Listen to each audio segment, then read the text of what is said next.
നമസ്കാരം, ഞാൻ doctor Soumya Ajin. Food safety officer പരീക്ഷ എഴുതാൻ പോകുന്ന പല കുട്ടികളുടെയും സംശയമാണ് ഒക്ടോബറിൽ എക്സാം ഉണ്ടോ, ഡിസംബറിലാണോ, നവംബറിലാണോ എന്നൊക്കെ. അപ്പോൾ നമ്മുടെ പരീക്ഷ ടൈം ടേബിൾ ഇപ്പോൾ ഉടനെ തന്നെ PSCയിൽ അത് അപ്ലോഡ് ചെയ്യുന്നതായിരിക്കും. അപ്പോൾ ഒക്ടോബറിൽ ഉണ്ടെങ്കിൽ നമുക്ക് ഈ മാസം അറിയാൻ കഴിയും, ഇല്ലെങ്കിൽ ഡിസംബർ ജനുവരി ഒക്കെ ആവാൻ ചാൻസ് ഉണ്ട്. അപ്പോൾ എക്സാം ഡേറ്റ് എന്തും ആയിക്കോട്ടെ, നിങ്ങൾ പഠിച്ചോ ഇല്ലയോ എന്നുള്ളതാണ് ഇമ്പോർട്ടൻറ്റ്. നിങ്ങൾ എത്രത്തോളം പഠിച്ചു, നിങ്ങൾ ആദ്യം പഠിക്കാൻ തുടങ്ങി അതേ ഫോഴ്സിൽ ഇപ്പോൾ പഠിക്കുന്നുണ്ടോ, അല്ലെങ്കിൽ പഠിച്ച കാര്യങ്ങൾ റിവിഷൻ ചെയ്യുന്നുണ്ടോ എന്നുള്ള കാര്യങ്ങളാണ് നിങ്ങൾ ശ്രദ്ധിക്കേണ്ടത്. നമ്മുടെ മുമ്പിലൊരു 2 മാസം ഉണ്ടെങ്കിൽ പോലും നമുക്ക് നന്നായിട്ട് പഠിച്ചു തീർക്കാൻ കഴിയും. അപ്പോൾ സമയമല്ല പ്രശ്നം, നമ്മളുടെ സമയം എങ്ങനെ നമ്മൾ ഉപയോഗിക്കുന്നു എന്നതാണ് പ്രധാനം. അപ്പോൾ ഇതുവരെയും പഠിച്ചു തുടങ്ങാത്തവരാണെങ്കിൽ ഇനിയെങ്കിലും എങ്ങനെ ഓർഗനൈസ് ചെയ്ത് നന്നായിട്ട് പഠിച്ചു തീർക്കാം എന്നതിനെക്കുറിച്ചാണ് ഇന്നത്തെ വീഡിയോയിൽ പറയുന്നത്. അതിന് മുമ്പായിട്ട് നമ്മളൊരു ബുക്ക് എഴുതിയിട്ടുണ്ട്, തിയറി ബുക്ക് എഴുതിയിട്ടുണ്ട്. അപ്പോൾ അതിപ്പോഴും സെയിൽ നടന്നുകൊണ്ടിരിക്കുകയാണ്. ഇനിയും പഠിക്കാനുള്ളവർക്ക് ഇനിയും വാങ്ങിച്ചിട്ട് പഠിക്കാവുന്നതേ ഉള്ളൂ. ഡെയിലി ഒരു 10 പേജ് വെച്ച് തീർത്താൽ പോലും പരീക്ഷയ്ക്ക് മുമ്പായിട്ട് ആ ബുക്ക് തീരുന്നതാണ്. രണ്ടാമത് ഒരു MCQ ബുക്ക്, അതായത് ആ ബുക്കിന്റെ നോട്ട്സ് അല്ലെങ്കിൽ സിലബസ് ഓർഡറിലാണ് നമ്മൾ നോട്ട്സ് കൊടുത്തിരിക്കുന്നത്. അതേ ഓർഡറിൽ നമ്മൾ MCQ ചെയ്തിട്ടുണ്ട്. അപ്പോൾ അത് ഡോക്ടർ രാഹുലാണ് ചെയ്തിട്ടുള്ളത്. അതിനെല്ലാം ഡീറ്റെയിൽസ് നമ്മൾ ഫസ്റ്റ് കമന്റിൽ കൊടുത്തിട്ടുണ്ട്. പിന്നെ നമ്മുടെ വാട്സപ്പ് ഗ്രൂപ്പിൽ ജോയിൻ ചെയ്തിട്ടില്ലാത്തവർ ജോയിൻ ചെയ്യുക. അതിന്റെ ലിങ്കും എല്ലാം നമ്മൾ കമന്റിൽ കൊടുത്തേക്കാം. അപ്പോൾ എങ്ങനെ നിങ്ങൾക്ക് ഈസി ആയിട്ട് എക്സാമിന് മുമ്പ് പഠിച്ചു തീർക്കാമെന്ന് നോക്കാം. ഞാൻ നിങ്ങൾക്ക് ഓൾറെഡി ജൂലൈ വരെയുള്ള ടൈം ടേബിൾ തന്നിട്ടുണ്ട് പഠിക്കാനായിട്ടല്ലേ. അപ്പോൾ അത് ഫോളോ ചെയ്ത് നിങ്ങൾ ടെലിഗ്രാമിൽ MCQs ഇടുന്നുണ്ട്. കുറേ പേര് അതിൽ ഇൻവോൾവ് ആണ്. വളരെ നല്ല കാര്യം. അങ്ങനെയുള്ളവർക്ക് നന്നായിട്ട് പഠിച്ചു പോകാൻ കഴിയും. അപ്പോൾ ആ ടൈം ടേബിൾ ഫോളോ ചെയ്യുന്നവർ അതേ രീതിയിൽ പോകുക. നമ്മൾ ഓഗസ്റ്റ് മാസത്തിലെയും ടൈം ടേബിൾ തരുന്നതായിരിക്കും. ഇനി അതല്ല, ഇതുവരെ നിങ്ങൾ പഠിക്കാൻ തുടങ്ങിയിട്ടില്ല, കാരണം നിങ്ങൾക്ക് ചിലപ്പോൾ PG എക്സാംസ് ഉണ്ടായിരിക്കും, മറ്റ് PSC എക്സാംസ് ഉണ്ടായിരിക്കും. സോ നിങ്ങൾ ഇപ്പോഴായിരിക്കും പഠിക്കാൻ തുടങ്ങുന്നത്. അങ്ങനെയുള്ളവർക്ക് വേണ്ടിയിട്ടാണ് ഇപ്പോൾ ഈ ഒരു ടൈം ടേബിൾ പറയാൻ പോകുന്നത്. ടൈം ടേബിൾ അല്ല, പഠിക്കേണ്ട ഒരു രീതിയെക്കുറിച്ചിട്ട്. നമ്മൾ പബ്ലിഷ് ചെയ്ത ഈ ഒരു ഫുഡ് സേഫ്റ്റി ഓഫീസർ ബുക്ക് നിങ്ങളുടെ കയ്യിലുണ്ടെങ്കിൽ അപ്പോൾ അതിലെ എല്ലാ സബ്ജക്റ്റുകളും കൊടുത്തിട്ടുണ്ട്. ഈ പ്രാവശ്യം മാറ്റാൻ ചാൻസ് ചിലപ്പോൾ CRPC ആയിരിക്കും. CRPC മാറ്റാൻ ചാൻസ് ഉണ്ടെന്ന് കേട്ടു. പിന്നെ ജനറലായിട്ടുള്ള ടോപ്പിക്സും മാറ്റാൻ ചാൻസ് ഉണ്ടെന്നാണ് കേൾക്കുന്നത്. അപ്പം നമുക്ക് എന്ത് മാറ്റിയാലും മാറ്റിയില്ലെങ്കിലും മെയിനായിട്ട് പഠിക്കാൻ കുറച്ച് സബ്ജക്റ്റ് ഉണ്ട്. അതായത് ഫുഡ് ടെക്നോളജി ഉണ്ട്, microbiology, veterinary science, dairy science, FSSA, bio chemistry, agriculture. 7 subject എന്തായാലും മാറ്റം വരത്തില്ല. ആ 7 സബ്ജക്റ്റ് നമുക്ക് പഠിച്ചേ പറ്റത്തുള്ളൂ. അപ്പോൾ അതെങ്ങനെയാണ് പഠിക്കേണ്ടതെന്ന് നോക്കാം.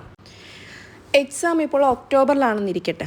അങ്ങനെയാണെങ്കിൽ നമ്മുടെ മുമ്പിൽ എത്ര ദിവസങ്ങളുണ്ട്, അല്ലെങ്കിൽ എത്ര മാസമുണ്ട്? ഇതിപ്പോൾ ജൂലൈ ആയല്ലോ. അപ്പം ഓഗസ്റ്റ്, സെപ്റ്റംബർ 2 മാസം കൂട്ടിയാൽ മതി. ബാക്കി സമയം റിവിഷനായിട്ട് പോയെന്നിരിക്കട്ടെ. അപ്പോൾ 2 മാസം എന്ന് പറയുമ്പോൾ നമുക്കൊരു 60 ദിവസം നമ്മുടെ മുമ്പിലുണ്ട്. അപ്പോൾ ഈ ഒരു ടെക്സ്റ്റിൽ നമുക്ക് ടോട്ടൽ പേജ് എന്ന് പറയുന്നത് 370 പേജാണ്. അപ്പോൾ 370 പേജിൽ നിന്ന് കുറയ്ക്കാം, അതിൽ നിന്നൊരു 10 പേജ് മാറ്റാം. കാരണം അതിനകത്ത് വേറെ കുറച്ച് കാര്യങ്ങൾ അല്ലെങ്കിൽ സ്പേസ് ഒക്കെ വരുന്നുണ്ട്. അപ്പോൾ നമുക്ക് CRPC കുറച്ച് നോട്ടുണ്ട്. അപ്പോൾ നമുക്ക് 360 എന്നെടുക്കാം. അപ്പോൾ 360 പേജുള്ള ഈ ബുക്ക് പഠിക്കാൻ 60 ദിവസം വേണം. ആ 60 ദിവസം അപ്പോൾ നിങ്ങൾ എത്ര പേജ് വെച്ച് പഠിച്ചാൽ തീരുമെന്ന് നോക്കുക. എത്ര പേജ് വെച്ചാൽ തീരും? 6 പേജ്. വെറും 6 പേജ് പഠിച്ചാൽ പോലും ഈ ബുക്ക് 2 മാസം കൊണ്ട് നിങ്ങൾക്ക് പഠിച്ചു തീർക്കുവാൻ കഴിയും. 6 പേജ് പഠിക്കാനൊന്നും അധികം സമയം വേണ്ട. നിങ്ങൾക്ക് ഒട്ടും സമയമില്ലാത്തവരാണെങ്കിൽ രാവിലെ 3 പേജും വൈകിട്ട് 3 പേജും സിമ്പിളായിട്ട് തീരും. ഇടയ്ക്കുള്ള സമയത്ത് നിങ്ങൾക്ക് കൂടുതൽ വേണമെങ്കിൽ റെഫർ ചെയ്യാനും കിട്ടും. ഇനി പ്രത്യേകിച്ച് ജോലിക്ക് പോകാത്തവരോ വീട്ടിൽ ജോലിയൊന്നും ഇല്ലാത്ത ആൾക്കാരാണെങ്കിൽ നിങ്ങൾക്ക് 6 എന്നുള്ള സ്ഥാനത്ത് 10 പേജ് പഠിച്ചാൽ പോലും കുഴപ്പമില്ല. അപ്പം മസ്റ്റായിട്ട് 6 പേജ് ഓഗസ്റ്റ് 1 തൊട്ടെങ്കിലും, ഓഗസ്റ്റ് 1 വരെ വെയിറ്റ് ചെയ്യരുത്. ഇപ്പം നിങ്ങൾ ഇന്ന് വീഡിയോ കാണുന്നുണ്ടെങ്കിൽ ഇന്ന് തന്നെ സ്റ്റാർട്ട് ചെയ്യുക. എത്ര നേരത്തെ സ്റ്റാർട്ട് ചെയ്യുന്നു അത്രയും നിങ്ങൾക്ക് റിവിഷൻ ചെയ്യാനും കൂടുതൽ റെഫർ ചെയ്യാനൊക്കെ സമയം കിട്ടും. ഒരുപാട് പേര് ചോദിക്കുന്ന ഡൗട്ടാണ്, ഈ ടെക്സ്റ്റ് പഠിച്ചാൽ മതിയോ എന്ന് ചോദിക്കുന്നവരുണ്ട്. അതൊന്നും നമുക്കൊരിക്കലും ഉറപ്പ് പറയാൻ പറ്റില്ല. കാരണം PSC ഓരോ പ്രാവശ്യം ക്വസ്റ്റ്യൻസ് കടികട്ടിയാക്കി കൊണ്ടുവരുന്നുണ്ട്. അപ്പോൾ നമ്മൾ ഈ ടെക്സ്റ്റ് മാത്രം പഠിച്ചാൽ മതി എന്ന് എങ്ങനെ ഉറപ്പ് പറയുന്നത്? അല്ലെങ്കിൽ ഒരു കോച്ചിങ്ങിന് പോയി നേരത്തെ കോച്ചിങ് സെൻറ്റർ തരുന്ന നോട്ട് മാത്രം പഠിച്ചാൽ മതി എന്ന് എങ്ങനെ ഉറപ്പ് പറയാൻ പറ്റുന്നത്? അങ്ങനെ പറയാൻ പറ്റില്ല. കാരണം ഇതിനകത്ത് പല വിഷയങ്ങൾ വരുന്നുണ്ടല്ലോ. സോ നമ്മൾ എന്തൊക്കെ പഠിക്കുന്നു അതിൻ്റെ കുറച്ചും കൂടെ ഒന്ന് ഡീപ്പായിട്ടൊക്കെ റെഫർ ചെയ്ത് പഠിക്കുന്നത് നല്ലതായിരിക്കും. പക്ഷേ ഈ ടെക്സ്റ്റിൽ ഒഴിവാക്കാൻ ഒന്നുമില്ല. ഇത് ബേസാണ്. ബേസായിട്ടുള്ള കാര്യങ്ങൾ മൊത്തം ഈ ടെക്സ്റ്റിൽ കൊടുത്തിട്ടുണ്ട്. ഇത് പഠിച്ചിട്ട് നിങ്ങൾ ബാക്കി കാര്യങ്ങൾ പഠിക്കുന്നതാണ് നല്ലത്. അല്ലാതെ നിങ്ങൾ ഒരു ലക്ഷ്യമില്ലാതെ അവിടുന്ന് ഇവിടുന്ന് കിട്ടുന്ന പഠിച്ചിട്ട് കാര്യമില്ല. ഒരു ഓർഡറിൽ ബേസ് ഉണ്ടാക്കിയ ശേഷം നിങ്ങൾ റെഫർ ചെയ്യുക. അപ്പോൾ നിങ്ങൾ ഇന്ന് 6 പേജ് പഠിച്ചു, നാളെ 6 പേജ് പഠിച്ചു. ഇങ്ങനെ സ്ഥിരമായിട്ട് എന്ത് സംഭവിച്ചാലും ഇത് പഠിച്ചിരിക്കും, 6 പേജ് പഠിച്ചിരിക്കും എന്ന ദൃഢനിശ്ചയത്തോടുകൂടി പഠിക്കുന്നവർക്ക് 2 മാസം കൊണ്ട് സുഖമായിട്ടിത് പഠിച്ചു തീർക്കാൻ കഴിയും. തീർന്നില്ല, ഇത് നമ്മൾ തിയറിയുടെ കാര്യമാണ് പറഞ്ഞത്. അടുത്തത് MCQ ആണ്. MCQ നമ്മൾ അതേ ഓർഡറിൽ, അതായത് നമ്മുടെ സിലബസ് അതേ ഓർഡറിൽ തന്നെയാണ് ക്വസ്റ്റ്യൻസ് കൊടുത്തിട്ടുള്ളത്. അപ്പോൾ നിങ്ങൾ അഗ്രികൾച്ചറാണ് ഇന്ന് പഠിക്കുന്നതെങ്കിൽ ഇപ്പോൾ നിങ്ങൾ 6 പേജ് പഠിക്കുമല്ലോ, ആ 6 പേജിലുള്ള ടോപ്പിക്കുമായിട്ട് ബന്ധപ്പെട്ടുള്ള സെയിം MCQ ഇതേ ബുക്കിൽ, ഈ ഒരു MCQ ബുക്കിലും ഉണ്ടാകും. സോ അത്രയും ക്വസ്റ്റ്യൻസും കൂടി വർക്കൗട്ട് ചെയ്ത് പോവുക. അപ്പം ഒരു ടോപ്പിക്കിൽ നിന്നും ഏകദേശം ഒരു 10 ക്വസ്റ്റ്യൻ ആണുള്ളതെങ്കിൽ ആ 10 ക്വസ്റ്റ്യൻ ചെയ്യുക. 6 പേജ് ആകുമ്പം ഒരു ടോപ്പിക്ക് ആയിരിക്കത്തില്ല, 3-4 ടോപ്പിക്ക് കാണും. അപ്പോൾ അത്രയും ക്വസ്റ്റ്യൻസ് നിങ്ങൾ ഒരു 50 ക്വസ്റ്റ്യൻസും കൂടി ചെയ്യാനുള്ള സമയം കിട്ടും. അപ്പോൾ രാത്രി കിടക്കാൻ നേരം അത് ചെയ്താൽ മതി.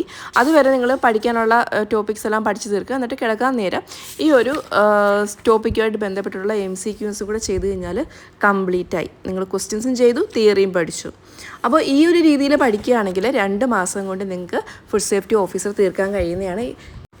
ഈ ഒരു രീതി നിങ്ങൾക്ക് ജോലിക്ക് പോകുന്നവർക്കോ അല്ലെങ്കിൽ വീട്ടിലിരിക്കുന്നവർക്കോ എല്ലാവർക്കും ഫോളോ ചെയ്യാൻ, കാരണം 6 പേജേ ഉള്ളൂ. രാവിലെയും വൈകുന്നേരവും കൂടെ പഠിച്ച് തീർക്കാൻ കഴിയാവുന്നതേ ഉള്ളൂ. സോ ഈസി ആയിട്ടുള്ള രീതിയാണ്. ഇനിയും നിങ്ങൾ പിന്നെ പഠിക്കാമെന്ന് മാറ്റി വെക്കുന്നത് കഴിഞ്ഞാൽ, അങ്ങനെ ഒരു ചിന്തയുള്ള ആൾക്കാരാണെങ്കിൽ നിങ്ങൾ പഠിക്കാതിരിക്കുന്നതാണ് നല്ലത്. കാരണം ഇനി കാര്യമില്ല. എക്സാമിന് 2 മാസം മുമ്പ് തൊട്ടെങ്കിലും പഠിച്ചില്ലെങ്കിൽ പിന്നെ ലാസ്റ്റ് നിമിഷത്തിൽ പഠിക്കാൻ പറ്റുന്ന സബ്ജക്റ്റൊന്നും അല്ല ഇത്. LDC പല ആൾക്കാരും LDCക്കൊക്കെ ട്രൈ ചെയ്യുന്ന ആൾക്കാരുണ്ടാവും. അപ്പോൾ നിങ്ങൾ ചിലപ്പോൾ മൈക്രോബയോളജി, ബയോകെമിസ്ട്രി ഡോക്ടേഴ്സൊക്കെ ആയിരിക്കാം. അപ്പോൾ നിങ്ങൾക്ക് ഇത്രയും സാലറി ഉള്ള ഒരു നല്ലൊരു പോസ്റ്റാണ് മുമ്പിൽ വന്നിട്ടുള്ളത്. അപ്പോൾ ഇതിന് കുറച്ചും കൂടെ പരിഗണന കൊടുത്ത്, അല്ലെങ്കിൽ കുറച്ചും കൂടെ കാര്യമായിട്ട് ഇതിനെ പഠിച്ചു കഴിഞ്ഞാൽ നിങ്ങൾക്ക് നല്ലൊരു ജോബാണ് കിട്ടുന്നത്. ഇത് ഗസറ്റഡ് പോസ്റ്റ് അല്ല, പക്ഷേ പ്രൊമോഷൻ കിട്ടി ഗസറ്റഡ് പോസ്റ്റിലേക്ക് പോകുന്നതാണെന്ന് തോന്നുന്നു. ഒരുപാട് പേര് ചോദിച്ചിട്ടുള്ള ഡൗട്ടായിരുന്നു ഇത്. പിന്നെ കുറേ കുട്ടികൾ ചോദിച്ച ഡൗട്ടാണ്, ഇത് ഡിപ്പാർട്ട്മെൻറ്റ് എക്സാം എഴുതി നമുക്ക് വേറെ ഡിപ്പാർട്ട്മെൻറ്റിലേക്ക് പോകാൻ കഴിയും. അതൊക്കെ നമുക്ക് പിന്നീടുള്ള കാര്യമല്ലേ, നമുക്ക് മാറാൻ പറ്റും. പക്ഷേ അതൊക്കെ പിന്നീടുള്ള കാര്യം. നിങ്ങൾ ആദ്യം ലിസ്റ്റിൽ വരിക, ജോലി വാങ്ങിക്കുക എന്നുള്ളതാണ്. അതിന് ശേഷമുള്ള കാര്യത്തെക്കുറിച്ച് ഇപ്പോഴേ എന്തിനാ ആലോചിച്ച സമയങ്ങൾ. അപ്പോൾ ഇതൊക്കെ ഓവർ തിങ്കിങ് ആണ്. ഒരു കാര്യം നമ്മൾ പഠിക്കുമ്പോൾ ആ കാര്യത്തിലേക്ക് എത്താൻ ശ്രമിക്കുക, അതിന് ശേഷം ബാക്കിയുള്ള കാര്യങ്ങൾ ആലോചിക്കുക. Thank you.